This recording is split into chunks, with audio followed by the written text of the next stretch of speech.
Shalom. Puji nama Tuhan, Bapak Ibu, hari ini kita kebaktian perdana di Agustus, yang adalah hari-hari di mana menjelang kita menyambut sukacita yang besar atas perjuangan anak-anak bangsa dalam memberikan sebuah kemerdekaan. Maka saya percaya kita yang hadir di hadapan Tuhan hari ini adalah anak-anak Tuhan yang bersyukur juga memeriahkan dan menyambut kebenaran-kebenaran firman Allah, sebab lewat satu orang keselamatan dinyatakan bagi dunia. Lewat satu orang kita mendapatkan kasih karunia, bukan hukuman. Dan lewat satu pribadi kita semua menikmati karunia keselamatan dan jaminan kekekalan, yaitu melalui satu pribadi yang membawa kemerdekaan bagi kita, yaitu Yesus Kristus. Amin. Amin. Dan saudara, saya percaya bahwa sukacita dalam menyambut 17-an pasti lebih meriah kita menyambut kebenaran-kebenaran firman Allah, sebab itu bukan hanya kemerdekaan dalam dunia, tetapi kemerdekaan sejati di akhirat nantinya. Amin. Maka saya percaya saudara, jangan menjadi sebuah rutinitas, tetapi marilah kita menyambut setiap kebenaran-kebenaran firman Allah itu sebagai sukacita.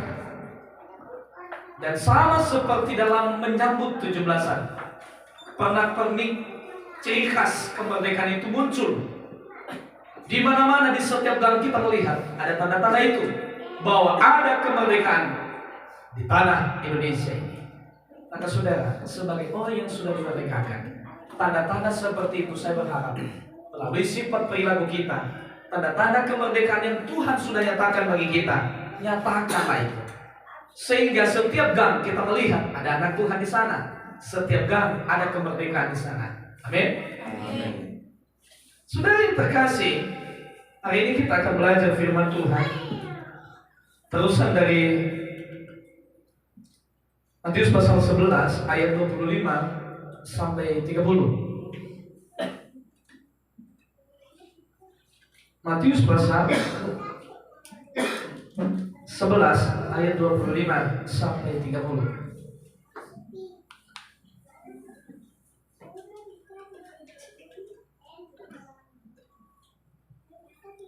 Sudah menemukan? Amin. Berikutnya adalah ajakan juru selamat. Saya akan bacakan dimulai dari 25. Kita bergantian saudara, sebagai rasa syukur kita dan rasa hormat dalam menyambut kebenaran firman Allah. 25 dan bergantian nanti di 30 kita bersama-sama. Begini firman Tuhan.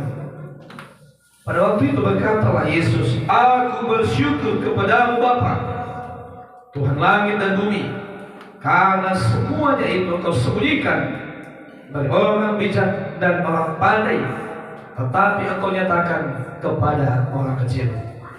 Ya Bapa, itulah yang berkenan kepadamu. Semua telah diserahkan kepadaku oleh Bapakku, dan tidak seorang pun mengenal Allah, Anak selain Bapa, dan tidak seorang pun mengenal Bapa selain Anak, dan orang yang kepadanya Allah itu berkenan menyatakannya. Marilah kepadaku semua yang letih lesu dan berbeban berat, aku akan memberi kelegaan kepadamu. Pikulah yang salib kuk yang kupasang, dan belajarlah padaku, karena aku lemah lembut dan rendah hati, dan jiwamu akan mendapatkan ketenangan bersama-sama. Sebab kuk yang kupasang itu enak dan bebanku ringan. Saudara, bagi jemaat Tuhan, saya mengingatkan kembali firman ini, bahwa anak-anak Tuhan yang pernah membawa kebenaran firman ini, yaitu Bapak Gia, kamu yang kita undang untuk menemukan kebenaran firman, sehingga saya tidak terlalu panjang lebar saudara, tetapi seperti yang saya sampaikan kemarin melalui warta, bahwa tema kita hari ini adalah panggilan Kristus kepada jiwa-jiwa yang terbeban. Saudara, hal yang paling disyukuri dalam hidup adalah apa? Jika seseorang mau mendengarkan keluh kesah kita. Hal yang paling disyukuri dalam hidup adalah jika seseorang membantu kita dalam mengangkat sebuah beban kita. Dan ciri khas itu, saudara, sebagai rasa syukur kita, itu tidak pernah dilupakan. Dan itulah yang dinamakan dalam serial kehidupan, yaitu jasa atau budi. Ya, ada semua nama orang itu, jasa dan budi. Sekali lagi, saya ulang. Kembali ke firman Tuhan, saudara. Hal yang paling disyukuri seseorang adalah apabila segala keluh kesahnya, selala beban pemikirannya adalah ada orang yang mau mendengarkan, dan ada orang yang berbagi, bahkan mau membantu kita, mengangkat beban kita, mengangkat setiap permasalahan kita. Dan saudara, sebagai ucapan terima kasih, sampai mati pun budi itu tidak pernah kita melupakannya. Amin. Amin. Sebab kenapa, saudara? Dia telah membantu kita, dia telah menolong kita dalam kesesakan. Sesuatu hal yang tidak pernah terbesit bahwa dia akan mampu mengangkat itu, saudara. Kalau saatnya Anda sedang terpuruk dalam masalah, dan itu adalah saudara sudah hampir pada titik tidak ada pengharapan, artinya adalah sudah mau ke titik putus asa. Dan pada saat itu saudara sudah menyerah, seolah-olah tidak mampu kembali melakukan sesuatu. Pada saat itu ada seorang berdiri di hadapanmu. Dia langsung datang kepadamu, mendengarkan keluh kesahmu, dan dia membantumu. Dan saudara, betapa senangnya. Kalau Anda pernah merasakan itu, saya tidak perlu menjelaskan. Kesenangan, kesukaan, bila mana dalam kondisi yang terlalu berat itu, dalam kondisi yang benar-benar berat itu, tiba-tiba saudara, ada seorang yang datang kepadamu dan menolongmu. Engkau bilang, sampai mati pun, bahkan nyawa saya serahkan kepadamu. Sebab ini adalah jasa dan budi yang tidak bisa terbalaskan, yang tidak bisa diukurkan dengan apapun. Saudara, itu kita kepada manusia. Bahkan pun dia hanya membantu kita dalam keuangan. Dia hanya membantu kita dalam material. Dia membantu kita dalam segala mungkin tenaga dan pemikiran. Tetapi saudara, ada oknum seseorang yang tidak pernah engkau hargai, yang tidak pernah engkau ingat, yang sesungguhnya saudara, nyawanya pun dia pertaruhkan untuk saya dan saudara-saudara semua. Semestinya saudara, jasa dan budi itu tidak bisa tertandingi, dan tidak ada yang bisa menandinginya. Mana rasa syukurmu? Mana rasa balas budimu? Dan mana rasa belas kasihanmu? Itu menjadi pertanyaan besar bagi kita. Sekali lagi, saya mengingatkan, jika seorang teman datang dalam kondisi kita yang sangat terburuk, saudara, sampai mati pun bahkan engkau menceritakan kepada anakmu, "Nak, ini teman Bapak waktu-waktu itu. Bapak udah hampir putus asa dan hampir bunuh diri, tetapi dia muncul tiba-tiba dalam hidup saya. Dia datang dan seolah-olah lebih dari saudara, dia merangkul segala bebanku diangkatnya, segala perilaku dan segala pergumulanku dibantu diselesaikan olehnya. Nah, sampai kapanpun teruskan ini kepadamu. Jangan pernah lupakan anak-anaknya, berbuat baik kembali kepadanya." Itu pesan kita, benar? Bagi yang sudah menolong kita, saudara, hanya dalam segi kesesakan, yaitu melalui materi ataupun melalui kekuatan. Tetapi sudah ada oknum yang selama ini kita abaikan. Bukan hanya memberikan materi, bukan hanya memberikan kekuatan, tetapi memberikan nyawanya untuk kita. Jangankan kita ceritakan kepada anak, kita pun melupakannya. Atau ada yang menceritakan kepada anaknya tentang Yesus yang menyelamatkan kita, yang rela mengorbankan nyawanya. Kalau bukan hamba Tuhan yang berteriak kepada anak kita, nggak ada, saudara. Tetapi begitu manusia yang menceritakan, yang sudah membantu saudara, engkau menceritakan sampai kepada anak cucumu. Jangan lupakan si Ucok itu sampai cucu-cucunya. Sebab waktu Bapak kesesakan, dia ada, dia menolong saya. Tetapi Yesus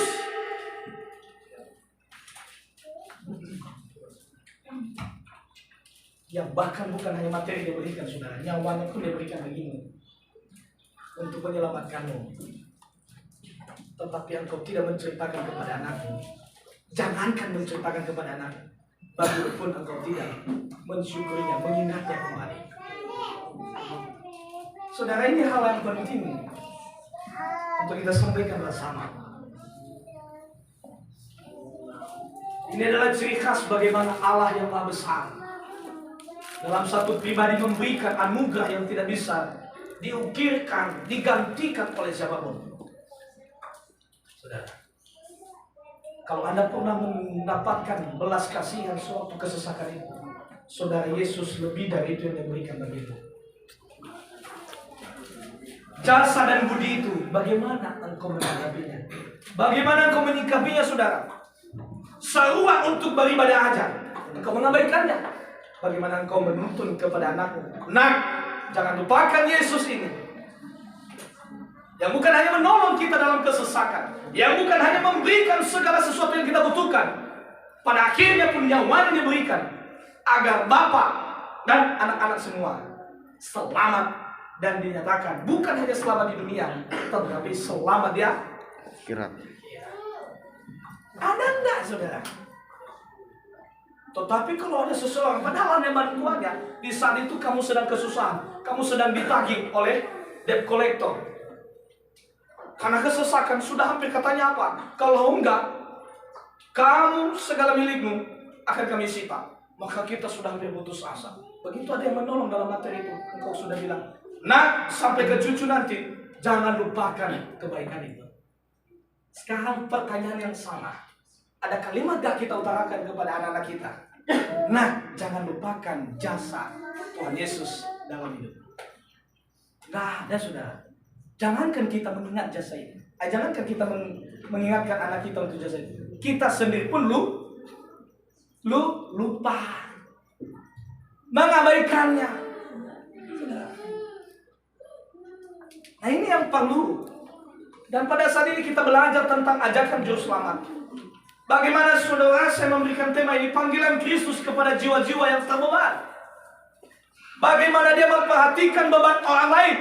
Bagaimana dia memperhatikan keluh kesah semua orang di dunia ini. Bagaimana dia memperhatikan segala keluh kesahmu setiap saat. Tetapi dalam sekejap engkau tidak pernah mengingatnya. Dalam sekejap engkau mengabaikannya. Engkau datang pun ke rumah Tuhan hanya sekedar rutinitas. Apakah ini yang dinamakan budi kasih? Apakah inikah sebagai tanda jasa? Saudara, di saat jangankan presiden, jangankan semua anggota DPR dan seluruh masyarakat, presiden aja, bila mana diumumkan, disampaikan di saat pemberitaan tentang mengingat jasa-jasa para pahlawan, saudara tidak ada yang berani angkat kepala. Saking tunduknya, saking menghargainya segala jasa yang dilakukan oleh para pahlawan itu. Pahlawan kita yang luar biasa, Tuhan Yesus. Pernahkah kita kepala tertunduk kepadanya?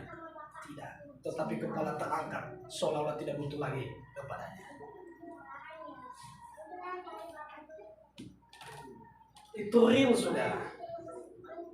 Bukti nyata kehidupan kita, ada enggak kita menundukkan kepala? Saya mau katakan di saat jasa-jasa pahlawan diingat, kepala negara pun tertunduk kepalanya. Saking menghormati jasa itu. Tuhan kita, apa kita sehormat seperti jasa pahlawan? Enggak, saudara. Jangankan lebih, sama aja pun enggak. Orang bilang kita berdiri, kita duduk. Orang kita bilang duduk, kita berdiri.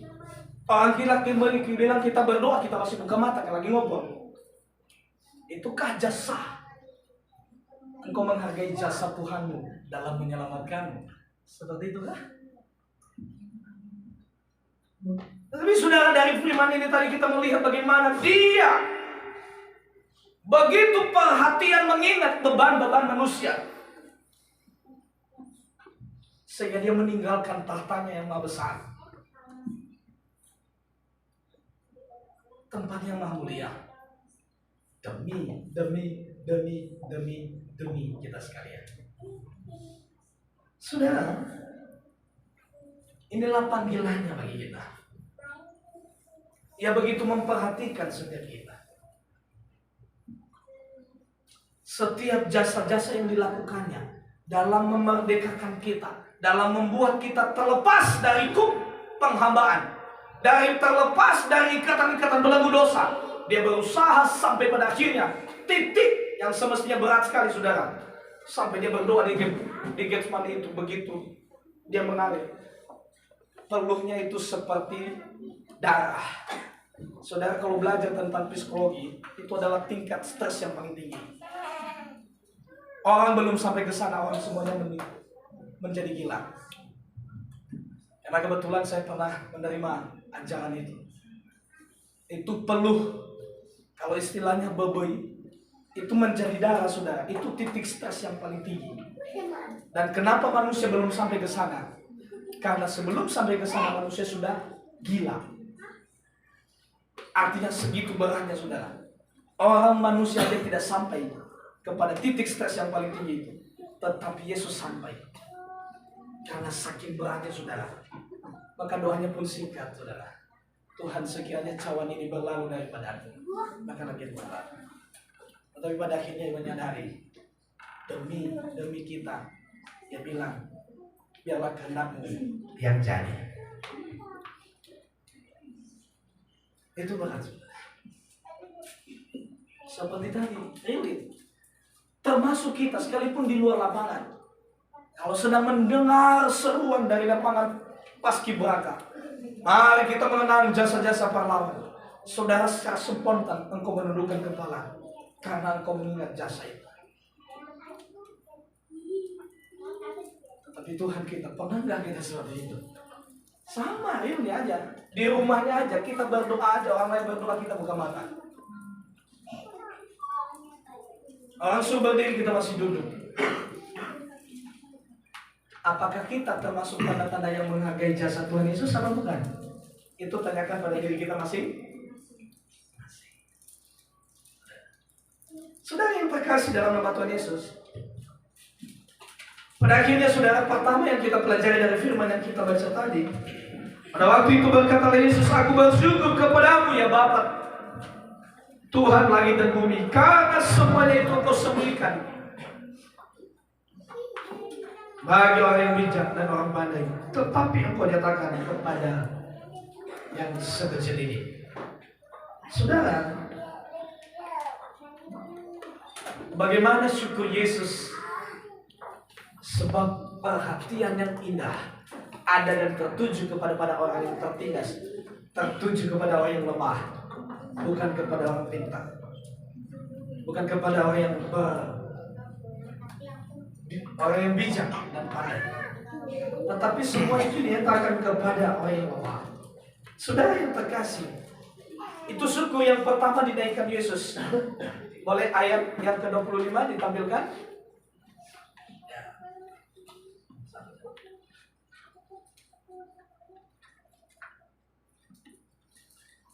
Pada waktu itu berkata Yesus, aku bersyukur kepadamu Bapa. Itu luar biasa, saudara. Syukur yang luar biasa. Sebab apa? Segala sesuatu tentang Allah dan kebenaran Allah, bukan kepada orang pintar dinyatakan, bukan kepada orang yang pandai, tetapi dia nyatakan kepada orang yang lemah.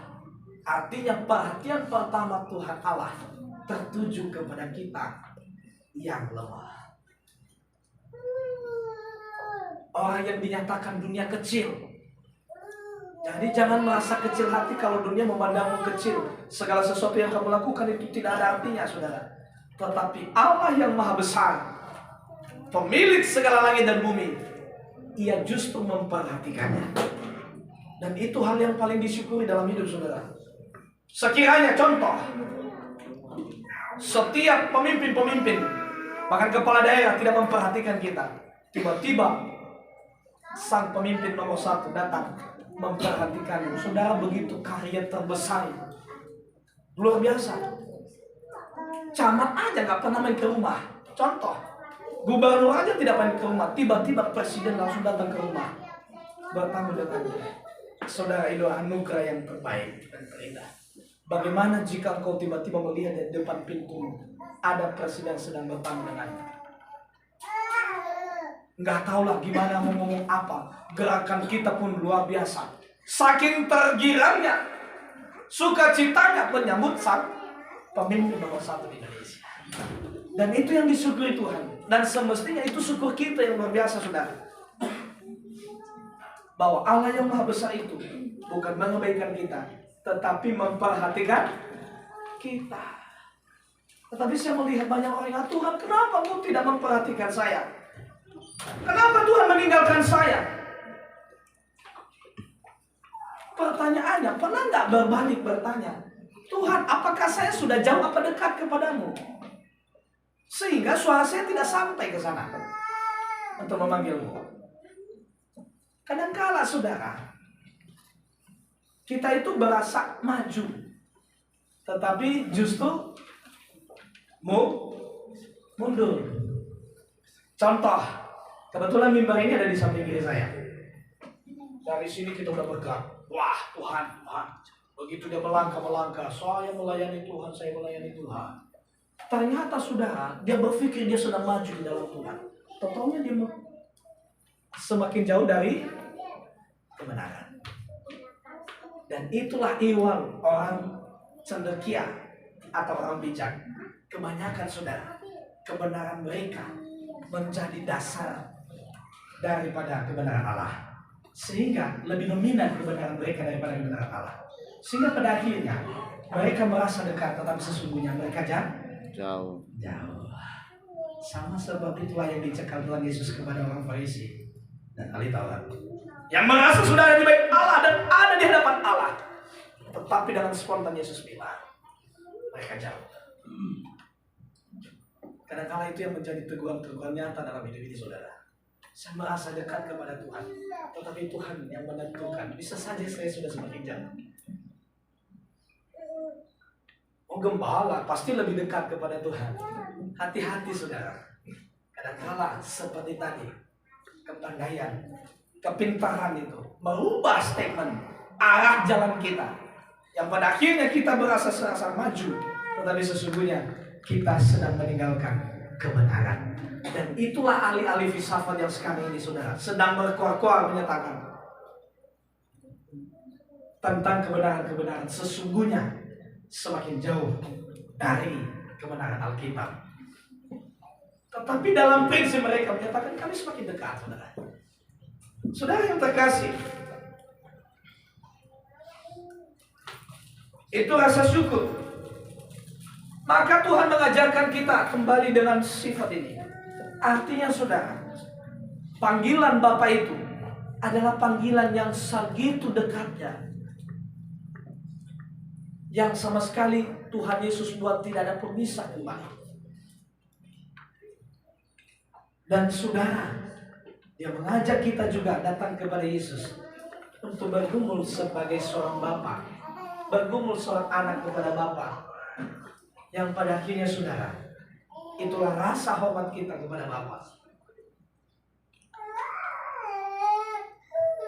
Saudara yang terkasih, kita juga jangan lupa, sekalipun Tuhan Yesus sudah mengatakan bahwa dia adalah seorang Bapa yang dekat kepada kita, tetapi jangan lupa diteruskan kalimat itu, Tuhan langit dan bumi. Yang artinya saudara ada rasa hormat. Kadang-kala saudara lebih hormat daripada orang tua. Coba pesan orang tua begitu kita tadi berangkat sekolah. Nah, kalau nanti berangkat ke sekolah, kalau sudah pulang nanti jangan kemana-mana. Kamu langsung ke kebun, bantu mama begini. Saudara, kalau orang tua sudah tegas begitu, kita nggak kemana-mana. Begitu selesai makan, udah langsung ke kebun. Takut nanti diomelin. Karena saking tunduk dan taatnya kepada orang tua. Saudara sama seperti itu. Yang pada akhirnya juga harus hormat akan kebesaran Allah. Bukan Tuhan sembarang Tuhan, tetapi Dia adalah Tuhan langit dan bumi. Saudara yang terkasih, di ayat yang berikutnya dikatakan di sana bahwa ya Bapa itulah yang berkenan kepadamu. Semua telah diserahkan kepadaku oleh Bapakku, dan tidak seorang pun mengenal anak selain Bapa, dan tidak seorang pun yang mengenal Bapa selain Anak, dan orang yang kepadanya Anak itu berkenan menyatakannya. Saudara yang terkasih, puji syukur kita boleh mengenal Anak. Karena dengan mengenal Anak, kita sudah mengenal Bapa. Tuhan memperkenalkan Anak itu bagi kita, sehingga saudara kau lagi tidak dalam tanda tanya yang besar, di dalam kebimbangan dalam menata setiap kehidupannya. Sudah sangat jelas di saat pada akhirnya Yohanes pasal 14 ayat 6. Aku jalan, kebenaran dan Hidup tidak ada seorang pun yang datang kepada Bapa kalau tidak melalui aku. nggak usah lagi gali-gali tentang Bapa. Auto berusaha. Engkau sudah mengenal Anak. Saudara, ada banyak hamba Tuhan yang menggali tentang kebenaran Bapa, yang pada akhirnya mengatakan bahwa Yesus bukan Tuhan sejati. Saudara sudah membacanya itu, sudah sedang heboh-heboh. Siapa pendetanya? Yang sedang ada perdebatan. Kenapa saudara? Karena dia terlalu padahal Yesus sudah menyatakan, nggak usah lah ribet-ribet cari-cari kebenaran Bapa. Ini dalam Anaknya semua sudah ada tentang kebenaran Bapa. Karena saking inteleknya, karena saking ilmunya melebihi kualitas kehidupannya, akhirnya pun pada akhirnya dia bilang Tuhan Yesus itu bukan Tuhan sejati. Itu karena terlalu pintar, saudara.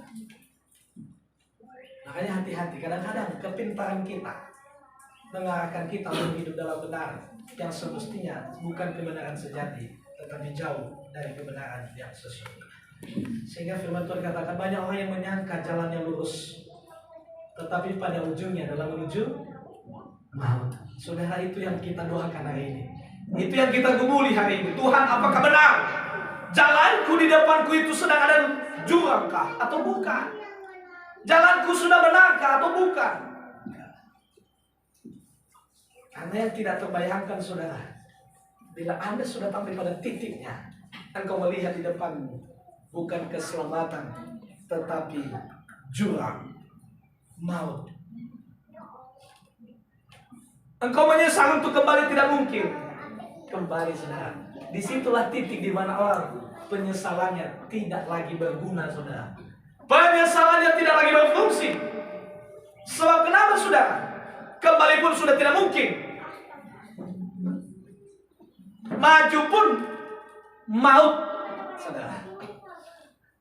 Kita sih belum sampai ke titik itu. Tetapi kebayang nggak kalau perjalanan kita misalnya 50 tahun perjalanan, kita sedang berjalan. Tiba-tiba sampai di depan yang memang ujungnya adalah kita sudah diambang pintu. Tetapi begitu buka pintunya adalah maut, jurang. Begitu kembali sudah nggak bisa lagi. Dari situ engkau bayangkan betapa penyesalan hidup itu, betapa kita sesalkan hal yang kita sudah lalui. Dan itu yang harus kita tanya dalam hidup kita hari ini. Apakah jalan saya sudah benar? Jalan saya benar tujuannya atau tidak? Itu aja, saudara. Dan dengan cara-cara bertanya seperti itu, engkau semakin mengenal kebenaran sejati. Engkau sedang memperbaiki dirimu lama-lama. Saudara yang terkasih, pada kesempatan ini, di sini Kristus dengan murah hati menawarkan keuntungan-keuntungan dalam Injil Tuhan, dalam mengiring Tuhan, dalam di ayat yang ke-25 dikatakan tadi bahwa sesungguhnya, saudara, keuntungan yang pertama dinyatakan kepada orang yang kecil, yang bagi dunia menganggapnya adalah kecil.